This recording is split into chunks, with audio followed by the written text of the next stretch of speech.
لما تسمع كلمة كارثة نووية غالبا أول صورة بتيجي في دماغك هي انفجار ضخم، سحابة على شكل عش الغراب، إشعاع ومدن كاملة بتختفي. بس في أمريكا دلوقتي في كارثة نووية من نوع تاني، كارثة أهدى بكتير. مفيش انفجار ومفيش صفارات إنذار. أمريكا محتاجة كميات كهرباء أكبر من أي وقت فات، وفي نفس الوقت مش عارفة تستفيد بشكل كامل من واحد من أقوى مصادر الطاقة اللي ساهمت هي نفسها في اختراعه. على مدار عقود استهلاك الكهرباء في الولايات المتحدة كان شبه ثابت. شركات المرافق كانت بتخطط على أساس إن الطلب مش هيزيد بشكل كبير، لكن بعدين كل حاجة اتغيرت تقريبا في نفس الوقت. مصانع أشباه الموصلات بتفتح، مصانع بطاريات ومنشآت صناعية جديدة بتظهر، واستخدام العربيات الكهربائية والتكييفات بيزيد. وفوق كل ده مراكز البيانات، والمشروع الجديد التابع لشركة ميتا اللي بيتعمل دلوقتي في ولاية لويزيانا متوقع إنه يحتاج 5 جيجا واط على الأقل. والطلب ده مش مجرد أرقام في تقارير شركات التكنولوجيا، لأن كل ما الضغط على شبكة الكهرباء بيزيد المواطن العادي نفسه بيدفع جزء من الفاتورة. وسنة 2025 أسعار الكهرباء للمنازل زادت على مستوى أمريكا بنسبة 7.1%، وفي بعض الولايات الزيادة دي عدت 20%. طيب مش أمريكا عندها مصدر طاقة يقدر ينتج كهرباء ضخمة بشكل مستمر ومن غير انبعاثات كربونية أثناء التشغيل؟ عندها الطاقة النووية. المفاعل النووي الواحد يقدر ينتج كهرباء تعادل مئات توربينات الرياح أو عدد ضخم من منشآت الطاقة الشمسية. وحتى لو حاولت تجيب نفس الإنتاج باستخدام الفحم هتحتاج مجموعة كاملة من الغلايات ومحطات الحرق. الغاز الطبيعي يقدر ينافس الطاقة النووية في حجم الإنتاج، لكنه في المقابل بيطلق كميات ضخمة من ثاني أكسيد الكربون والميثان. إنما المفاعل النووي بعد ما يتبني ويبدأ التشغيل يقدر يفضل ينتج كهرباء ضخمة ومستقرة بتكلفة تشغيل منخفضة نسبيا. المشكلة هنا بقى إن أمريكا مش بتستخدمه بالقدر اللي تحتاجه، والسبب مش بس حوادث زي 3 مايل آيلاند وتشيرنوبل وفوكوشيما، ومش بس الخوف من النفايات المشعة أو إن بناء المفاعلات بقى بطيء ومكلف جدا. المشكلة الحقيقية موجودة قبل ما الوقود يدخل المفاعل أصلا. المشكلة في اليورانيوم.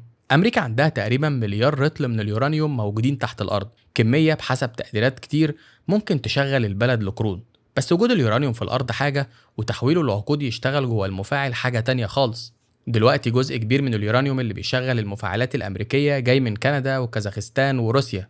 أيوة روسيا، نفس الدولة اللي أمريكا والغرب فرضوا عليها عقوبات من سنة 2022، لسه واحدة من أكبر مصادر الوقود اللي بيساهم في إنتاج الكهرباء الأمريكية. فإزاي الدولة اللي بدأت العصر النووي وكانت في وقت من الأوقات أكبر قوة في تخصيب اليورانيوم فقدت قدرتها على تجهيز وقودها بنفسها؟ القصة بتبدأ في الأربعينات، بعد ما الولايات المتحدة فجرت أول قنبلتين ذريتين فوق اليابان. العالم كله شاف للمرة الأولى القوة الهائلة اللي ممكن تخرج من اليورانيوم. وبعدها بأربع سنين سنة 1949 الاتحاد السوفيتي فجر أول سلاح نووي خاص بيه. من اللحظة دي أمريكا والاتحاد السوفيتي دخلوا سباق محموم على اليورانيوم، كل طرف عايز خام أكتر ومناجم أكتر وقدرة أكبر على التخصيب.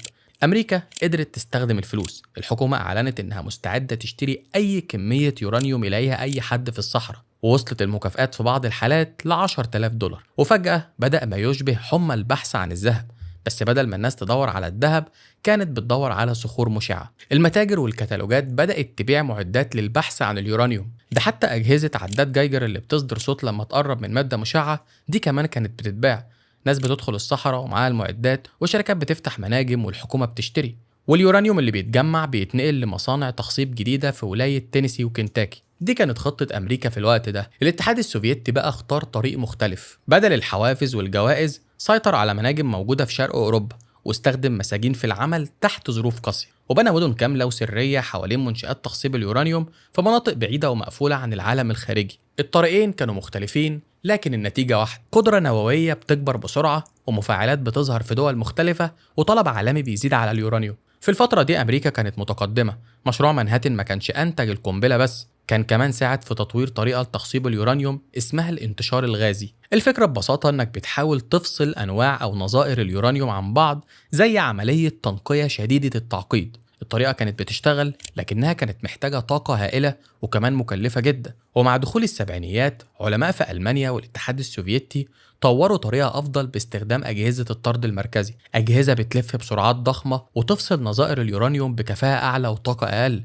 وهنا حصل أول تحول مهم. أمريكا لسه عندها قدرة إنتاجية ضخمة، لكن التكنولوجيا اللي بتستخدمها بقت أغلى من تكنولوجيا المنافسين. وبالرغم من إن الولايات المتحدة كانت رائدة في المجال، مفيش شركة أمريكية قدرت تبني على نطاق تجاري مصنع تخصيب كامل بيعتمد على أجهزة الطرد المركزي. يعني أمريكا عندها البنية القديمة، لكن العالم بدأ يتحرك ناحية تقنية أحدث وأرخص، وبعدين بدأت الحوادث. For many years, there has been a vigorous debate in this country about the safety of the nation's 72 nuclear energy power plants. That debate is likely to be intensified because of what happened early this morning at a nuclear power plant in Pennsylvania. سنة 1979 حصل انصهار جزئي في مفاعل 3 مايل آيلاند في ولاية بنسلفانيا، وبعدها حصلت كارثة تشيرنوبل. الحوادث دي قلبت الرأي العام ضد الطاقة النووية، الخوف انتشر والمناجم ومنشآت التخصيب بدأت تقفل. الحكومة الأمريكية حطت قوانين واشتراطات جديدة لبناء المفاعلات، وبعدها فضلت الاشتراطات دي تتعدل مرة ورا التانية، والنتيجة إن الشركات اللي هتبني مفاعل ما بقتش عارفة المشروع النهائي هيتكلف كام، ولا القواعد اللي بدأت عليها هتفضل زي ما هي لحد ما تخلص ولا لأ. وفي واحدة من المحطات المفاعل الأول اتبنى سنة 1970 بحوالي 160 مليون دولار، وبحلول سنة 1990 تكلفة المفاعل وصلت لحوالي 1.4 مليار دولار، وفي سنة 2007 تكلفة مفاعلين إضافيين في نفس الموقع وصلت لحوالي 2.4 مليار دولار. الطاقة النووية بقت بطيئة وغالية ومخيفة بالنسبة لجزء كبير من الجمهور، بس كل ده ما كانش الضربة القاضية للصناعة الأمريكية. الضربة الأكبر جت بعد ما أمريكا كسبت الحرب الباردة. في بداية التسعينيات الاتحاد السوفيتي انهار، وفجأة بقى فيه عشرات الآلاف من الأسلحة النووية ومخازن ضخمة من اليورانيوم موجودين في دولة مفككة وبتواجه أزمة اقتصادية وسياسية. الخوف وقتها كان إن روسيا تبيع المواد النووية لأي حد يدفع أكتر، فأمريكا قررت تمنع ده بطريقة غريبة وذكية في نفس الوقت. بدل ما تسيب روسيا تدور على مشتري، أمريكا نفسها بقت هي المشتري، واتعمل برنامج اسمه ميجا تونز تو ميجا واتس، أو من القنابل للكهرباء. الفكرة إن اليورانيوم الموجود جوه الأسلحة السوفيتية القديمة يتفك ويتخفف ويتحول لوقود مناسب للمفاعلات المدنية الأمريكية. على مدار أكتر من 20 سنة البرنامج حول كمية من اليورانيوم تعادل حوالي 20,000 رأس نووي إلى كهرباء سلمية. ومن ناحية الأمان العالمي الصفقة كانت إنجاز ضخم، آلاف الأسلحة اتفككت بدل ما تفضل موجودة في المخازن أو تقع في إيد أطراف تانية. بس الصفقة دي كان ليها تمن محدش أخد باله منه وقتها. اليورانيوم الروسي بقى رخيص ومتوفر بكميات كبيرة، وشركات التعدين والتخصيب الأمريكية ما قدرتش تنافس وقود جاي من مخزون أسلحة قديمة ومش محتاج تبدأ عملية إنتاجه من الصفر، ومنجم بعد منجم قفل ومنشأة تخصيب بعد منشأة خرجت من الخدمة. وفي الوقت اللي أمريكا كانت بتقلل فيه صناعتها، روسيا فضلت محافظة على سلسلة إنتاجها شغالة. حتى بعد ما اليورانيوم المستخرج من الصواريخ السوفيتية خلص، الولايات المتحدة كملت شراء يورانيوم مخصب من روسيا، ودول زي كندا وكازاخستان وسعت هي كمان قدراتها. لكن هنا برضو في سؤال مهم، ليه أمريكا تدفع مليارات في بناء مناجم ومصانع جديدة وهي تقدر تشتري الوقود جاهز وأرخص من الخارج؟ اقتصاديا القرار ده كان مفهوم، لكن استراتيجيا كان بيحفر حفرة عميقة جدا. في أفضل فترات الصناعة كان في أكتر من 700 منجم يورانيوم نشط في الولايات المتحدة. النهاردة العدد بقى حوالي 7، وفي منشأة واحدة كبيرة لتخصيب اليورانيوم على نطاق تجاري في أمريكا الشمالية، وحتى المنشأة دي مش مملوكة لشركة أمريكية بالكامل. قدرتها بتغطي تقريبا من 20 ل 25% من احتياج الولايات المتحدة، يعني حوالي 75% من الطلب الأمريكي على التخصيب بيعتمد على الاستيراد. وفي نفس الوقت الغاز الطبيعي بقى رخيص، فمحطات نووية بدأت تقفل لأن تشغيل محطات الغاز كان أسهل وأسرع وأقل مخاطرة بالنسبة للمستثمرين. وما بين سنة 1990 وسنة 2020 حوالي 15 محطة نووية أمريكية خرجت من الخدمة. محطة إنديان بوينت مثلا كانت في وقت من الأوقات بتوفر حوالي ربع كهرباء مدينة نيويورك. المحطة قفلت والجزء الأكبر من الكهرباء اللي كانت بتنتجه اتعوض باستخدام الغاز الطبيعي. لحد سنة 2020 تقريبا النظام كان باين إنه شغال. أمريكا بتشتري وقود نووي رخيص من الخارج، وأسعار الكهرباء بتستفيد، والدول المصدرة هي اللي بتتعامل مع جزء كبير من التأثيرات البيئية للتعدين والتصنيع. لحد كده والأمور بتمشي طبيعية ومفيش فيها أي مشاكل. المشكلة إنك لما تعتمد على الخارج في حاجة أساسية النظام بيفضل ممتاز لحد اللحظة اللي الخارج نفسه ما يبقاش مضمون فيها. سنة 2022 روسيا تدخل أوكرانيا. فجأة الاعتماد على اليورانيوم الروسي الرخيص ما بقاش مجرد قرار اقتصادي، بقى مشكلة أمن قومي. ورغم العقوبات والتوتر أمريكا فضلت بتحصل على حوالي 20% من اليورانيوم المخصب بتاعها من روسيا، وحوالي 30% كمان بيجي من كازاخستان اللي عندها علاقات قوية كمان مع الصين، والبدايل مش مفتوحة على البحري.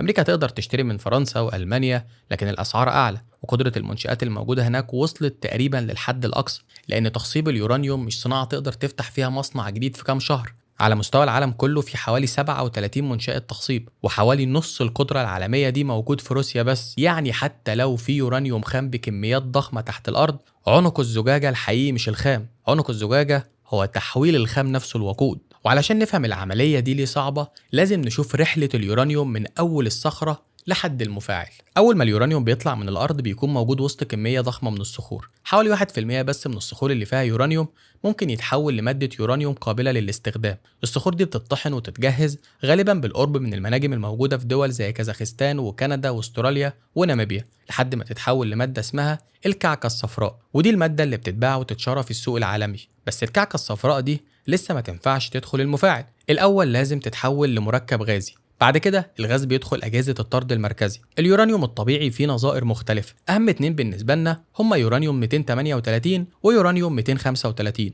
معظم اليورانيوم الطبيعي هو يورانيوم 238، والنسبة الأصغر هي يورانيوم 235، وده النوع اللي بنحتاج نزود نسبته علشان الوقود يشتغل بكفاءة جوه المفاعل. أجهزة الطرد المركزي بتلف بسرعات شديدة جدا وتحاول تفصل النظير الأخف عن الأتقل. كل مرحلة بترفع تركيز اليورانيوم 235 بنسبة بسيطة لحد ما نوصل للنسبة المطلوبة. علشان تشغل مفاعل كهرباء، الخليط محتاج يبقى فيه من 3% لحد 20% تقريبا من اليورانيوم 235. أما عشان تصنع سلاح نووي النسبة ممكن توصل ل 90%، وده أحد أسباب إن منشآت التخصيب حساسة وخطيرة سياسيا. نفس المبدأ الأساسي اللي بيجهز وقود المفاعل، لو كملت العملية دي لمستوى أعلى بكتير يقدر يجهز مادة تستخدم في سلاح نووي. بعد التخصيب المادة بترجع من الحالة الغازية لشكل صلب وتتضغط في صورة حبيبات وقود صغيرة، وبعدها تتجمع في قضبان الوقود اللي بتدخل قلب المفاعل. يعني سلسلة الوقود النووي فيها 5 محطات أساسية: تعدين وطحن الخام،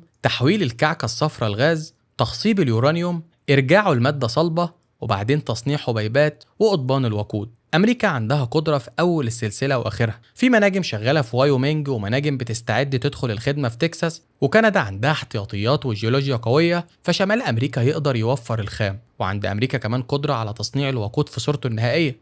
لكن المشكلة في المراحل اللي في النص، التحويل والتخصيب. مفيش دلوقتي مصنع مملوك لشركة أمريكية يقدر ينتج كميات تخصيب تكفي احتياجات البلد على نطاق واسع، وفي نفس اللحظة اللي سلسلة الوقود فيها ضعيفة الطلب على الكهرباء بينفجر. طفرة الذكاء الاصطناعي عملت توسع ضخم في مراكز البيانات، الشركات محتاجة كهرباء مستقرة على مدار الساعة، مش بس وقت ما الشمس طالعة أو وقت ما الرياح شغالة، وده رجع الطاقة النووية للصورة. 3 مايل آيلاند، المكان اللي بقى في يوم من الأيام رمز للخوف من الطاقة النووية، بيستعد جزء منه يرجع للخدمة في صفقة لتوفير كهرباء لشركة مايكروسوفت وعمليات الذكاء الاصطناعي بتاعتها. وموقع محطة انديان بوينت اللي كانت بتغذي نيويورك بجزء ضخم من احتياجاتها اشترته شركة بتشتغل في المفاعلات المعيارية الصغيرة. مفيش مشروع مؤكد في الموقع، لكن في كلام عن احتمال استخدامه يوما ما لاستضافة النوع ده من المفاعلات. يعني من الآخر كده أمريكا بتفكر ترجع للمفاعلات، لكن الرجوع للمفاعلات معناه احتياج أكبر لوقود هي أصلا بتستورد معظمه. الحكومة الأمريكية بدأت تتحرك، والكونجرس أقر حظر على واردات اليورانيوم الروسية الجديدة بعد سنة 2028. لكن الحظر بيخلق ساعة عد تنازلي، كل سنة بتعدي أمريكا بتقرب من الموعد اللي المفروض تقلل فيه اعتمادها على روسيا من غير ما تكون بنت بديل محلي كامل. وواحدة من الشركات اللي بتحاول تغير الوضع هي جنرال ماتر، شركة بتخطط لبناء مصنع تخصيب جديد في مدينة بادوكا بولاية كنتاكي. والمفارقة إن بادوكا نفسها كانت في وقت من الأوقات مقر واحد من أكبر مصانع تخصيب اليورانيوم في أمريكا. يعني الصناعة بتحاول ترجع لنفس المكان اللي خرجت منه، والخطة إن المصنع يفتح أبوابه قبل نهاية العقد، وبعد ما يوصل لطاقته الكاملة يغطي من 20 ل 25% من احتياجات الولايات المتحدة. ولو المشروع ده نجح ممكن يبقى أول خطوة حقيقية في إعادة بناء الصناعة النووية الأمريكية، بس النجاح مش مضمون، لأن تاريخ مشروعات الطاقة النووية في أمريكا مليان تأخيرات وتكاليف بتخرج عن السيطرة. محطة فوكتل في ولاية جورجيا أحدث محطة نووية أمريكية اتأخرت 7 سنين عن الجدول، وتكلفتها زادت حوالي 20 مليار دولار عن الميزانية. وده معناه إن المشكلة مش مجرد إنك تملك التكنولوجيا، لازم تقدر تبني في الموعد وتلتزم بالميزانية وتنتج وقود بسعر يقدر ينافس الاستيراد. وهنا أمريكا بتقف قدام اختيار صعب، الطلب على الكهرباء بيزيد بسرعة وتقدر تبني جزء من الطلب ده بحرق كميات أكبر من الوقود الحفري، أو تفضل معتمدة على وقود نووي مستورد وأسعاره ومواعيده ووصوله مرتبطين بدول تانية وصراعات سياسية ما تقدرش تتحكم فيها، أو تبدأ تبني سلسلة توريد محلية حتى لو الخطوة الأولى غالية وبطيئة. المشكلة إن القرار القديم كان منطقي جدا وقتها، ليه تنتج اليورانيوم عندك بتكلفة عالية لما تقدر تشتريه أرخص من روسيا وكندا وكازاخستان لتحافظ على مئات المناجم والمصانع. لما السوق العالمي بيوفر لك الوقود جاهز، القرار وفر فلوس على المدى القصير، بس مع الوقت الشركات قفلت والخبرات اختفت والمعدات اتفككت والمنافسين حافظوا على صناعتهم، وأمريكا فقدت القدرة اللي كانت بتملكها. والنهاردة البلد اللي ساعدت في إطلاق العصر النووي بتجري علشان تلحق تبني من جديد صناعة هي بنفسها سمحت لها تختفي. في البداية قلنا إن الكارثة النووية مش لازم تكون انفجار، أحيانا الكارثة بتحصل ببطء، منجم يقفل، مصنع يخرج من الخدمة، مهندس خبير يسيب المجال، صفقة رخيصة تتحول مع الوقت لاعتماد كامل، لحد ما بيجي اليوم اللي البلد بتحتاج فيه كهرباء أكتر من أي وقت فات، فتكتشف إن الوقود موجود تحت رجليها، لكن الطريق اللي بيحوله لطاقة اتقفل من سنين. والمشكلة مش إن أمريكا ما عندهاش يورانيوم، المشكلة إنها نسيت إزاي تستخدمه. وبس كده، ودي كانت النهاية. أتمنى تكونوا استمتعتوا بالحلقة، وفي النهاية ما تنسوش تدعوا لوالدي بالرحمة. سلام.